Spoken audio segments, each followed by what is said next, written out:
اعوذ باللہ من الشیطان الرجیم بسم اللہ الرحمن الرحیم اشہد ان لا الہ الا اللہ وحدہ لا شریک لہ واشہد ان محمدا عبدہ ورسولہ اما بعد قال اللہ سبحانہ وتعالی وما من دابۃ فی الارض الا علی اللہ رزقها وَيَعْلَمُ مُسْتَقَرَّهَا وَمُسْتَوْدَعَهَا كُلٌّ فِي كِتَابٍ مُبِينٍ وقال النبي صلى الله عليه وسلم إن الرزق ليطلب العبد أكثر مما يطلبه أجله ذكره الإمام الألباني رحمه الله في السلسلة الصحيحة. محترم صدر اجلاس، ذی علم علماء کرام، حاضرین مجلس، ہر قسم کی بڑائی کبریائی، تعریف و توصیف، شان و شوکت، عز و شرف، جہ و جلال اس اللہ وحدہ لا شریک کے لیے ہے جس کے ہاتھ میں ساری کائنات کی بقا اور ساری انسانیت کی جانیں محفوظ ہے. وہی اکیلا اللہ ہر طرح کی تعریف کا مستحق ہے. سبحان اللہ بحمدہ، سبحان اللہ العظیم.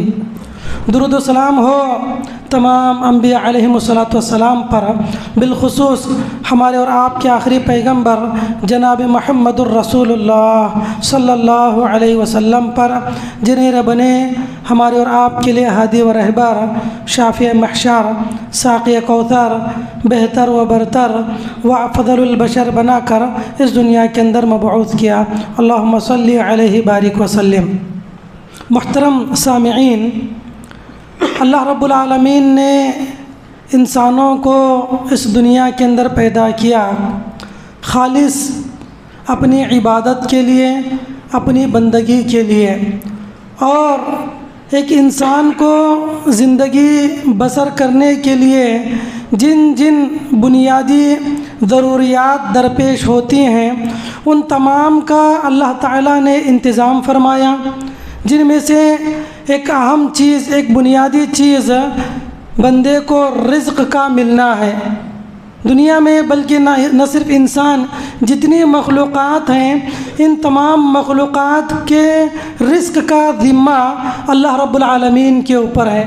اللہ تعالیٰ نے فرمایا وما من دابۃ فی الارض الا علی اللہ رزقها. اس روئے زمین پر جتنی مخلوق آباد ہے، جتنی مخلوق بستی ہے، ان سب کو اللہ تعالیٰ روزی دینے والا ہے. اور یہ جتنی مخلوقات ہیں کب یہ کہاں پر رہیں گی، کب ان کا آخری وقت آئے گا، اس کا علم اللہ رب العالمین نے اللہ کو پہلے ہی سے ہے. اور یہ تمام چیزیں اللہ نے طے کر رکھی ہیں. کتاب مبین میں، کھلی ہوئی کتاب میں اللہ تعالیٰ نے ان تمام چیزوں کو مقرر کر رکھا ہے. محترم سامعین، انسان کی تقدیر میں، انسان کے نصیبے میں اللہ نے جتنا علم رکھا ہے اتنا علم اس کو مل کر رہے گا. آدمی یہ سوچے کہ میں دوڑ دھوپ کروں گا، کوشش کروں گا تو اس کو زیادہ علم ملے گا، تو اس کو اس کی تقدیر سے زیادہ علم نہیں ملے گا. اور اگر کوئی خاموش رہے تو اس کے رزق سے اس کو کوئی کمی نہیں کی جائے گی. جتنی اللہ نے اس کے مقدر میں روزی رکھی ہے اتنا وہ چیز اس کو مل کر رہے گی. اللہ کے نبی علیہ السلام فرماتے ہیں لو ان الانسان یہرب من الرزق لادرکہ الرزق کما ادرکہ الموت. اگر انسان اپنے رزق سے ایسے ہی دور بھاگے جس طرح کے انسان موت سے دور بھاگتا ہے تو رزق اس کو مل کر رہے گا جیسے موت اس کو آ کر رہتی ہے. جس طرح موت سے چھٹکارا نہیں ہے ویسے ہی روزی سے چھٹکارا نہیں ہے. بندے کے لیے مقررہ روزی اس کو مل کر رہتی ہے. ایک اور حدیث میں اللہ کے نبی علیہ السلام نے فرمایا ان الرزق لیطلب العبد اکثر مما یطلبہ اجلہ، کہ موت جس طرح انسان کا پیچھا کرتی ہے اس سے کہیں زیادہ رزق انسان کا پیچھا کرتا ہے. اس کا رزق، اس کی روزی انسان کے پیچھے لگ جاتی ہے. یعنی ہر آدمی کو اللہ نے روزی طے کر رکھی ہے اور اس کو روزی مل کر رہے گی. البتہ بسا اوقات رزق میں کبھی کمی ہوتی ہے اور کبھی زیادتی ہوتی ہے. کچھ اسباب اللہ نے پہلے ہی سے مقرر کر رکھے ہیں، تقدیر میں ہمارے نصیبے میں اللہ نے لکھ دیا ہے فلاں اتنی روزی اس کی تقدیر میں ہے، لیکن کچھ اسباب بھی اللہ نے لکھ دیے، یہ اسباب اگر ہوں تو اس سے جو ہے اس کے رزق میں اضافہ بھی ہو سکتا ہے، یا ان چند اسباب کی وجہ سے اس کے رزق میں کمی بھی ہو سکتی ہے۔ تو میرے بھائیوں، آج لوگوں کی جو ہماری عمومی شکایت ہے وہ سب کی یہی شکایت ہے کہ روزی نہیں مل رہی ہے۔ آج ہم میں سے ہر آدمی کی شکایت ہے کہ مہنگائی بڑھ رہی ہے، چیزیں مہنگی ہوتی جا رہی ہیں اور بے روزگاری عام ہو رہی ہے۔ یہ ہم میں سے ہر ایک کی ایک کامن کمپلینٹ ہے، ہر کوئی یہ کہتا ہے کہ روزگار نہیں ہے، کیا کھائیں کیا کھلائیں، کیسے بیوی بچوں کو ہم پالیں، اس طرح کی شکایتیں میرے بھائیو ہم میں سے ہر آدمی کرتا ہے۔ لیکن کیا کبھی ہم نے غور کیا کہ رزق کیوں ہم پر تنگ ہوتا جا رہا ہے، کیوں چیزیں مہنگی ہوتی جا رہی ہے، اشیاء کی قیمت روز بروز کیوں بڑھ رہی ہے؟ کیا ہم نے کبھی غور کیا؟ میرے بھائیو، اگر ہم اس بات پر غور کریں تو ہمیں معلوم ہوگا کہ اس کی بہت سارے اسباب ہیں، کچھ دینی اسباب ہیں اور کچھ دنیاوی اسباب ہیں۔ دنیاوی بہت سارے اسباب ہیں، ہمیں بحیثیت مسلمان دینی اسباب کو دیکھنا ہے۔ دنیاوی اسباب تو ہے ہی ہے، حکومتوں کی نااہلی، سیاستدانوں کی جو ہے سیاستدانوں میں کرپشن، یا جو بھی دنیاوی اسباب ہو سکتے ہیں، لیکن دینی اسباب کیا ہیں؟ وہ کیا گناہ ہیں، وہ کون سی گناہ ہے جن کی سزا میں اللہ نے ہماری روزی کو تنگ کر دیا؟ وہ اسباب ہمیں دیکھنا ہے، ان اسباب پر ہمیں غور کرنا ہے۔ میرے بھائیوں، قرآن مجید میں اللہ رب العالمین نے فرمایا قوم یہود کے بارے میں۔ قوم یہود دنیا کی ایک بڑی قوم تھی، بنی اسرائیل امت محمدیہ کے بعد سب سے بڑی قوم ہے، اور امت محمدیہ سے پہلے اس قوم پر اللہ نے بہت ساری نعمتیں نچھاور کی تھی۔ قوم یہود پر اللہ نے بہت ساری چیزیں حلال کر لی تھیں، لیکن ان کے گناہوں کی وجہ سے اللہ نے ان کی حلال چیزوں کو حرام قرار دیا۔ جو روزی ان کے لیے حلال تھی وہ حرام ہو گئی ان کے گناہوں کی وجہ سے۔ کیا گناہ تھے ان کے؟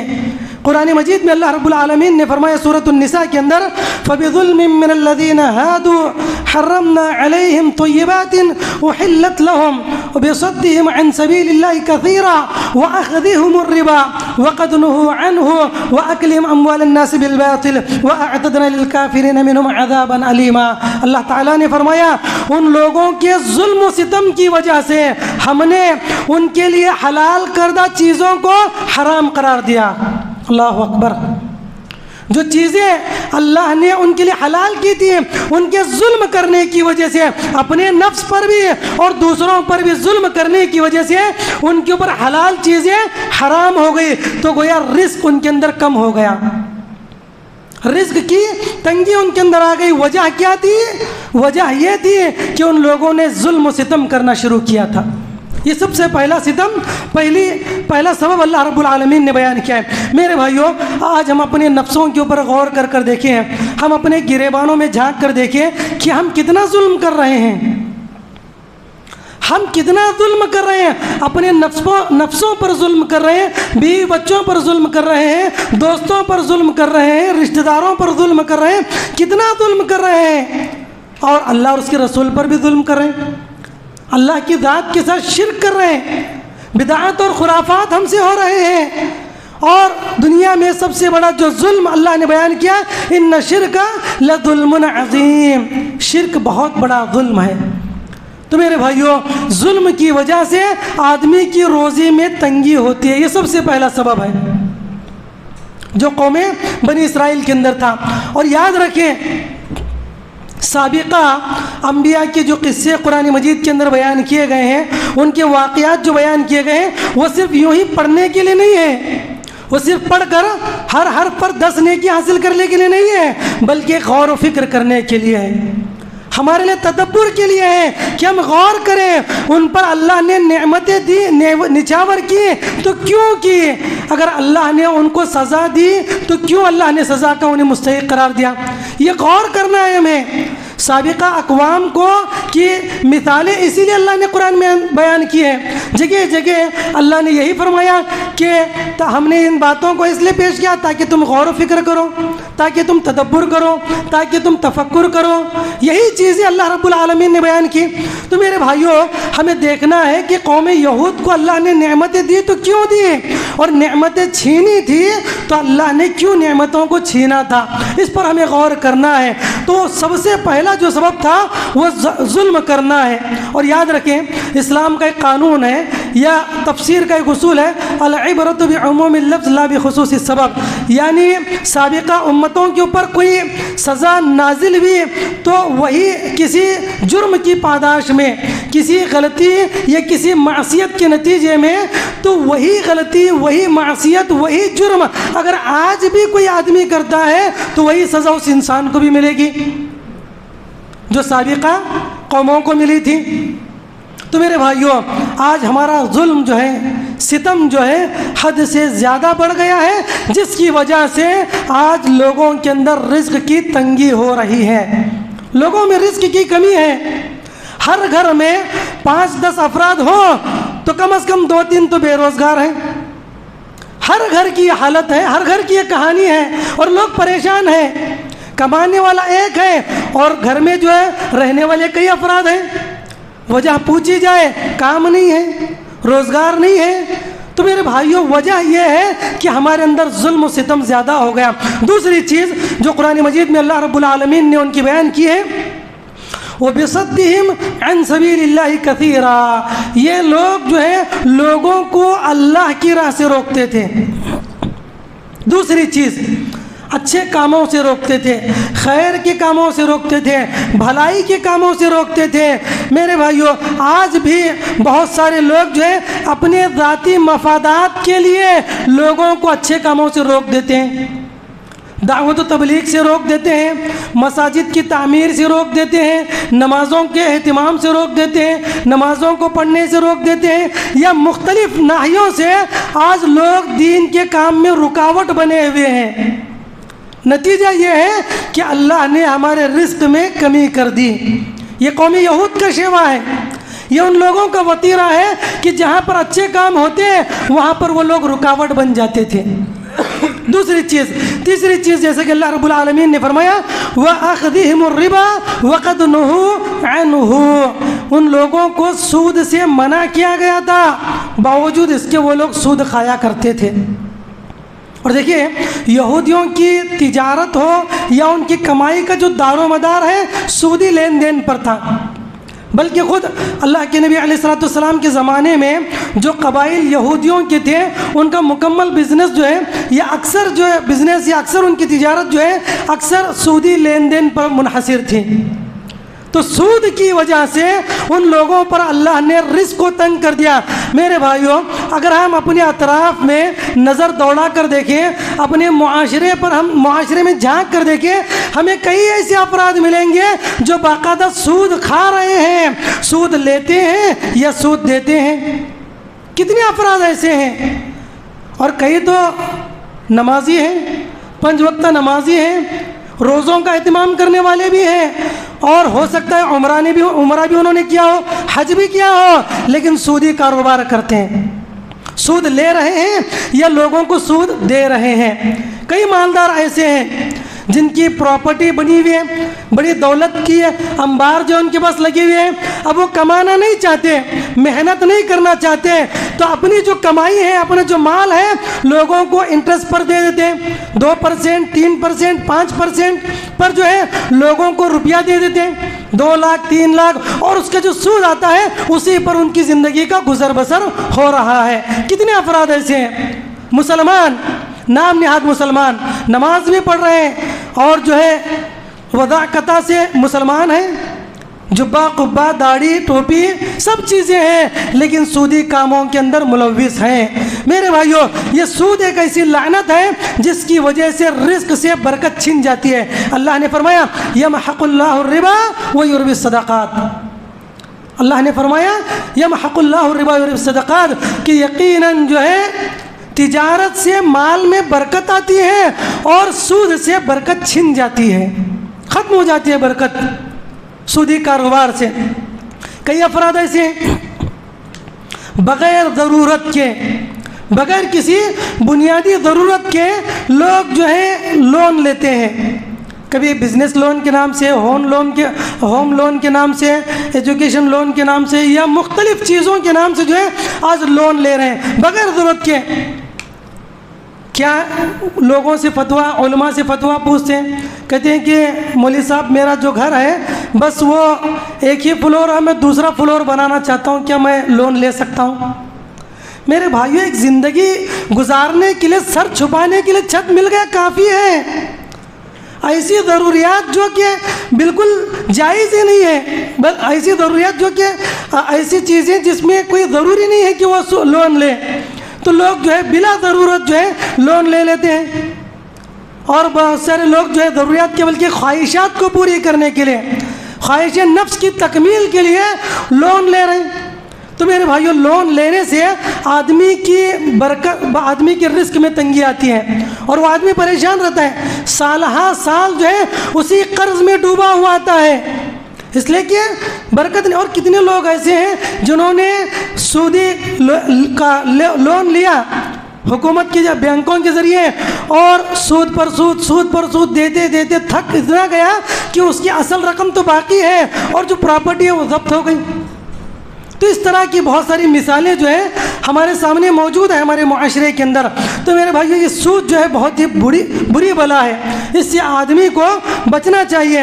اللہ رب العالمین نے منع کیا ہے. یہ جو سود ہے اس کی کئی شکلیں ہو سکتی ہیں، یا تو ڈائریکٹ آپ کسی سے سود پر پیسے لیں، یا سود پر کسی کو رقم دیں، یا جو ہے مختلف کریڈٹ کارڈ کے ذریعے آپ ڈیلنگ کریں، یا جو ہے سیونگ اکاؤنٹ پر آنے والا سود جو ہر 3 ماہ پر آپ کو جو ہے آپ کے اکاؤنٹ میں جو ہے جمع ہوتا ہے، سیو ہوتا ہے یا ڈپازٹ ہوتا ہے، اس سود کو وقت پر نہ نکالنا یہ بھی غلط ہے. سود جو ہے وقت پر جو ہے ہر 3 ماہ پر جب آدمی کے اکاؤنٹ میں سود آ جائے اسی دن جو ہے اس انسان کو نکال دینا چاہیے. یہ سودی چیز میں ملوث ہونے کی وجہ سے آدمی کئی طرح کی برائیوں کے اندر ملوث ہو سکتا ہے. تو اور اس کے علاوہ جو ہے مختلف جو ہے اپلیکیشنز ہیں جس کے ذریعے کچھ بسا اوقات ایسا ہوتا ہے کہ کوئی اپلیکیشن جو ہے آپ نے ڈاؤن لوڈ کیا اور وہ کسی اور کو، اس کے ذریعے آپ نے کسی کو روپیہ اماؤنٹ ٹرانسفر کیا، 1000 روپے، 2000 روپے، 5000 روپے، تو آپ کو بطور کیش بیک کے وہ 50 روپے، 100 روپے آپ کو دے دیتے ہیں. تو میرے بھائیو، یہ واضح سود کی شکل ہے، یہ واضح سود کی شکل ہے، اس لیے کہ پیسوں کے بدلے پیسہ ملنا یہ سود ہے. آپ نے کسی کو 1000 روپے ٹرانسفر کیا اور بدلے میں 25 روپے آپ کو مل رہے ہیں، کس بات کی مل رہے ہیں؟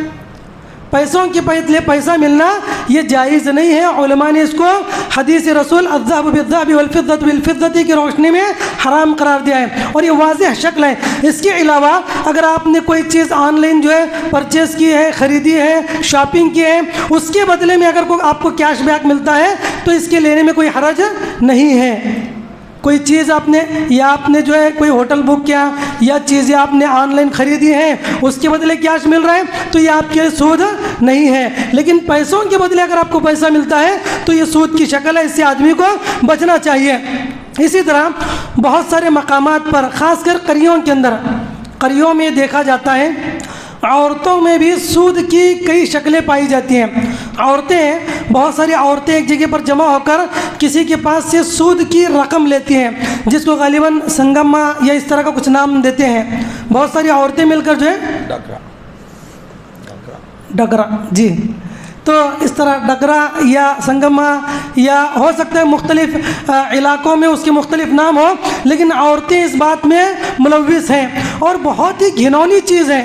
یہاں پر نہ تو عورتیں ایک شریعت کے خلاف کام کر رہے ہیں بلکہ اپنی عزتوں کو بھی نیلام کر رہے ہیں. کئی مقامات پر ایسا ہوا کہ عورتیں جب وہ پیسے ادا نہ کر پائی تو ان کی عزتیں بھی نیلام ہو گئی، اور باقاعدہ یہ جو ایک سوچی سمجھی سازش بھی ہو سکتی ہے.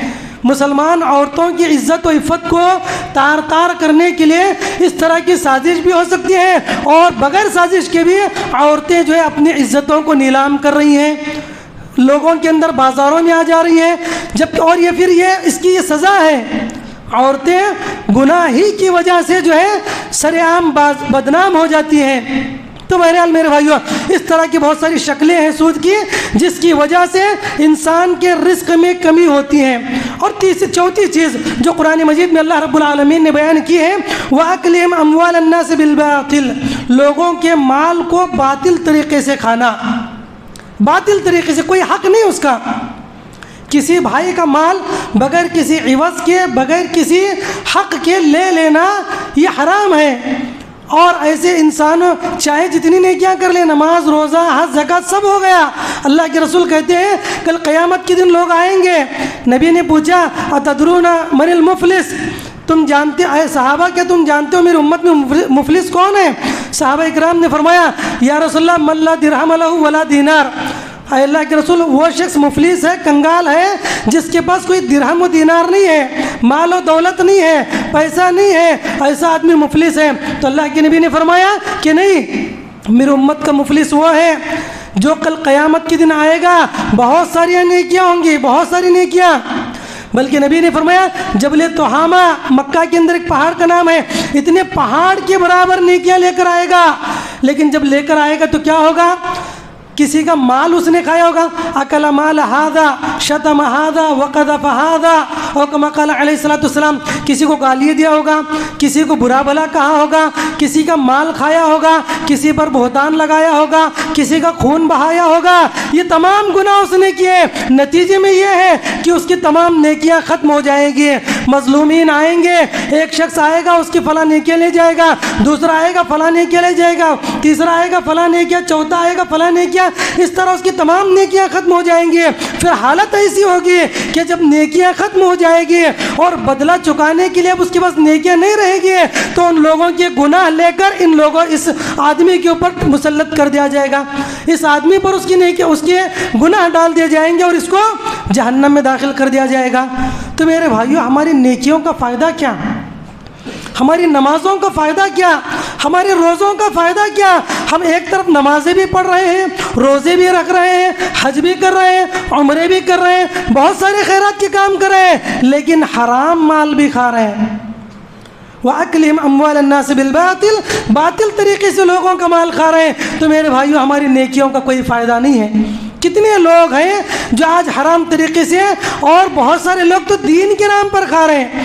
دین کے نام پر جو ہے لوگ جو ہے کبھی عمرہ کے نام پر، کبھی حج کے نام پر ٹور چلا رہے ہیں، مختلف ٹور اینڈ ٹریولز کے نام سے ہو، یا جو ہے پونجی اسکیم کے نام پر کہ اتنی رقم دو اتنے مہینے میں ہم ڈبل کر دیں گے، اتنی رقم دو، مہینہ جو ہے 5% آپ کو اضافہ ملے گا، 10% آپ کو اضافہ ملے گا.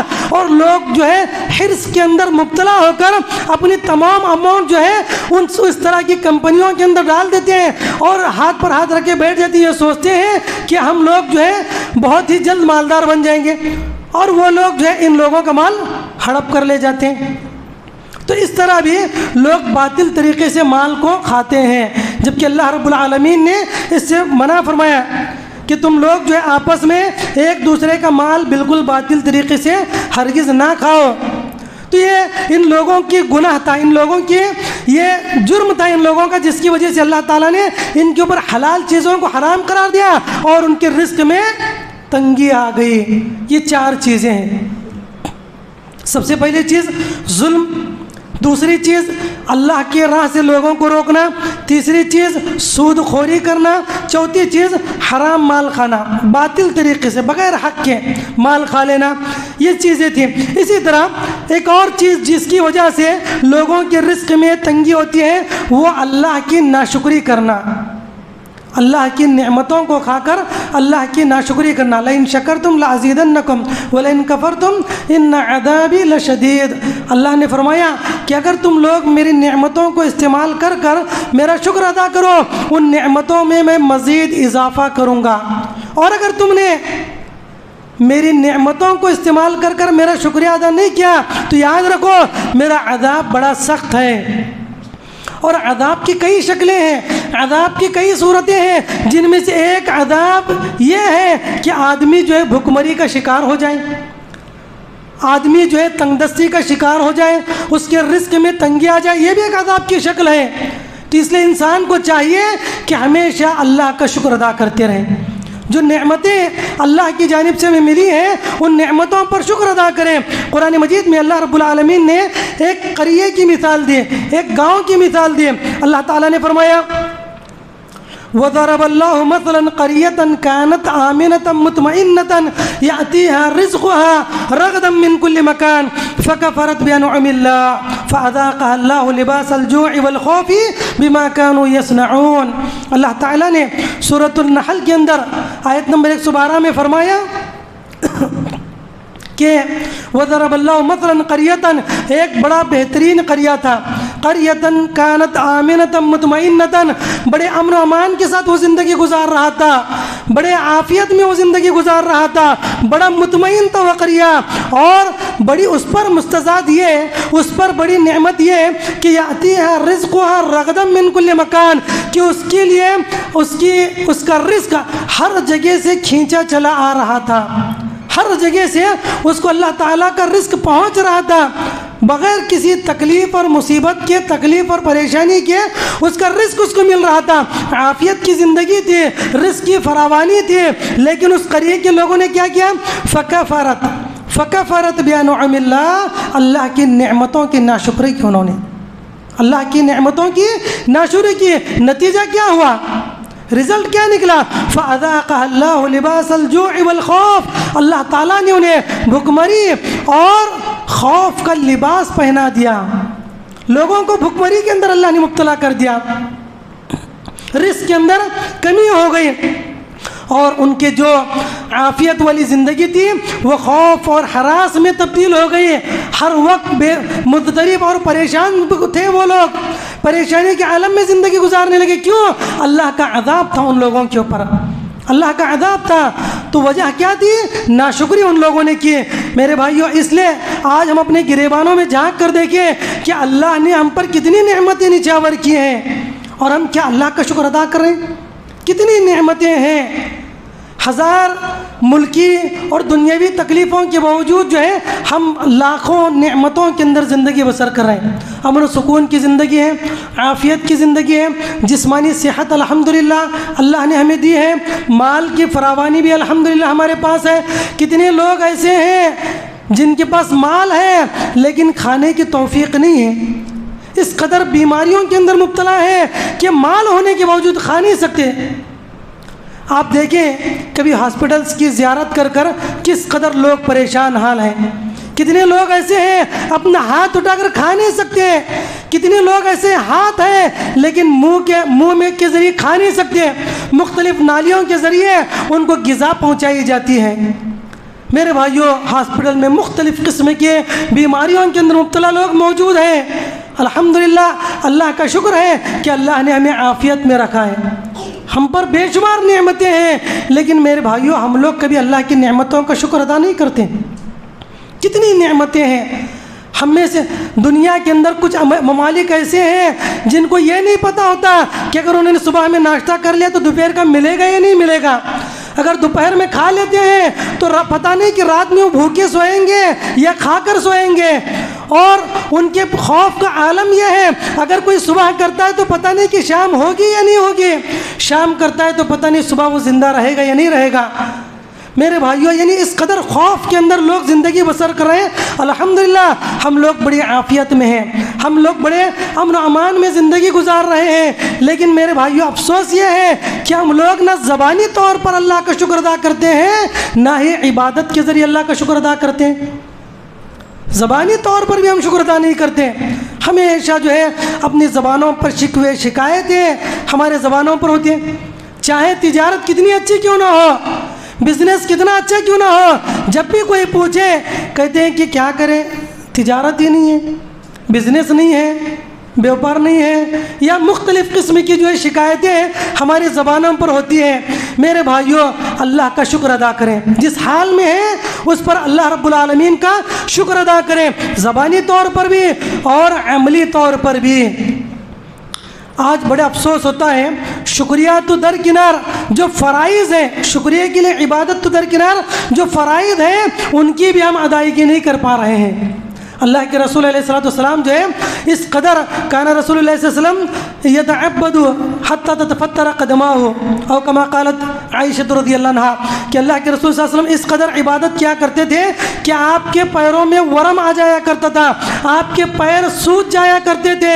حضرت عائشہ نے پوچھا اے اللہ کے رسول صلی اللہ علیہ وسلم آپ کے اگلے پچھلے تمام گناہ معاف ہیں، آپ کے اگلے پچھلے گناہ معاف ہیں، آپ پر کوئی گرفت نہیں ہے، آپ پر کوئی سرزنش نہیں ہے، پھر بھی کیوں آپ اتنی عبادت کرتے ہیں؟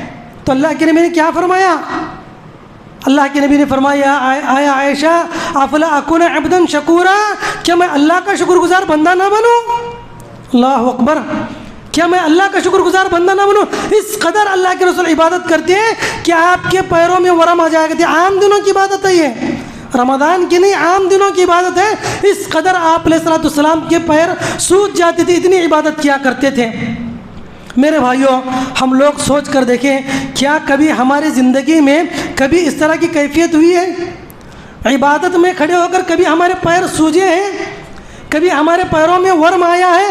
عام دنوں میں نہیں، کبھی رمضان میں ہوا اس طرح؟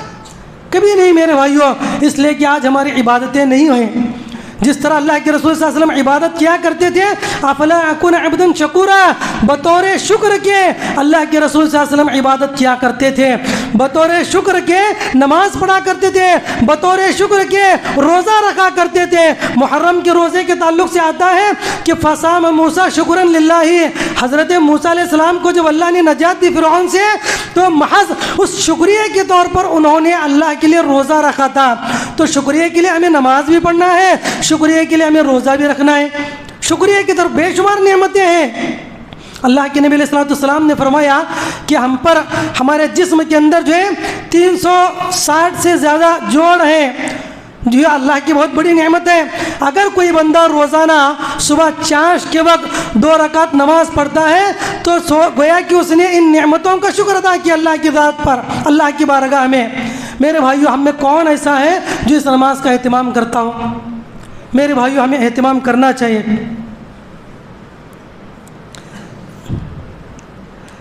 ہمیں اہتمام کرنا چاہیے۔